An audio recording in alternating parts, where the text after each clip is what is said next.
System এটা এখন তাহলে চালানো হবে না নাকি? না কিছু না আর কি। আমি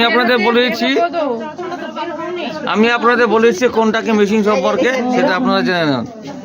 এটা হচ্ছে ফানেল, এইখানে হচ্ছে মশলা ঢালা হয় মিক্স করে।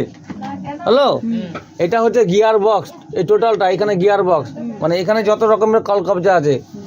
আর এটাকে বলা হচ্ছে feeder machine, auto feeder machine. এইখানে বাঁশ কাঠিগুলো যে দেখেন, বাঁশ কাঠিগুলো এখানে লোড করে রাখা হয়।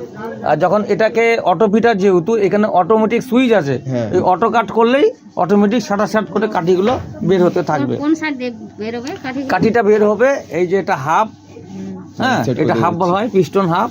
এই হাবের মধ্যে হচ্ছে রকেট আছে আর ডাই আছে, এই দুটোর মাধ্যমেই কাঠিগুলো বের হয়। এই হচ্ছে মেশিন, এটা হচ্ছে অটোমেটিক মেশিন, 4G মেশিন। তো এটা বিভিন্ন কোম্পানির হয়, ইন্ডিয়ান আছে এবং ভিয়েতনামের আছে, বিভিন্ন টাইপের আছে, এবং যেরকম মেশিন নেবেন তার উপর দামগুলো হয় আর কি।